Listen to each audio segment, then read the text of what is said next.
Emergency case discuss करेंगे। 35 वर्षीय पुरुष इमरजेंसी में हमारे पास आते हैं बेहोशी की हालत में, जो सांस नहीं ले पा रहे हैं।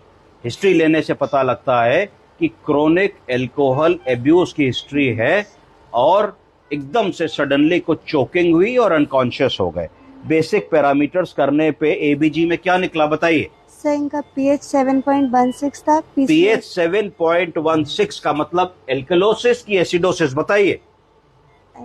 एसिडोसिस क्या हो रही है? एसिडोसिस। क्योंकि एसिडोसिस क्वालिफाई करने के लिए पीएच 7.35 से कम होना चाहिए। तो आपके मरीज का पीएच कितना है?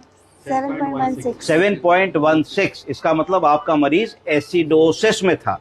अब हमें समझना है कि एसिडोसिस दो प्रकार की हो सकती है, एक रेस्पिरेटरी जो लंग्स की वजह से हो रही है और एक मेटाबॉलिक जो अदर मेटाबॉलिक पैरामीटर्स की वजह से हो रही है, जैसे raised ammonia, raised urea, raised creatinine या कोई और कारण। आगे बताइए।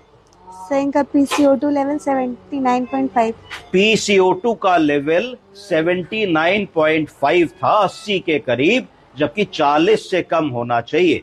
तो एक इंपॉर्टेंट बात पता लगी कि ऑन एडमिशन मरीज को एसिडोसिस भी थी और कार्बन डाइऑक्साइड का स्तर बहुत बढ़ा हुआ था। अगला बताइए। सर लैक्टेट का लेवल 1.2।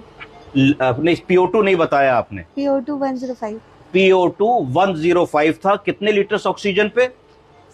सर 4 लीटर्स ऑक्सीजन पे।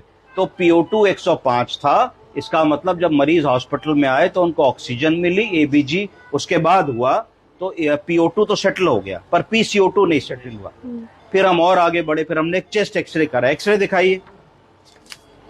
एक्सरे जब हम लोगों ने देखा तो एक्सरे में हम लोगों ने देखा कि पेशेंट को राइट साइडेड निमोनाइटिस थी। Right sided pneumonitis majorly sudden onset, तो ये एस्पिरेशन की वजह से थी। किस वजह से थी? एस्पिरेशन।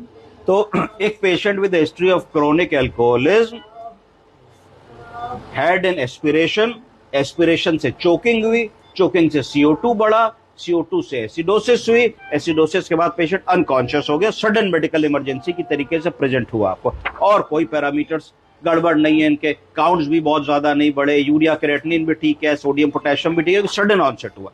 फिर आपने इनको तुरंत इंटुबेट किया।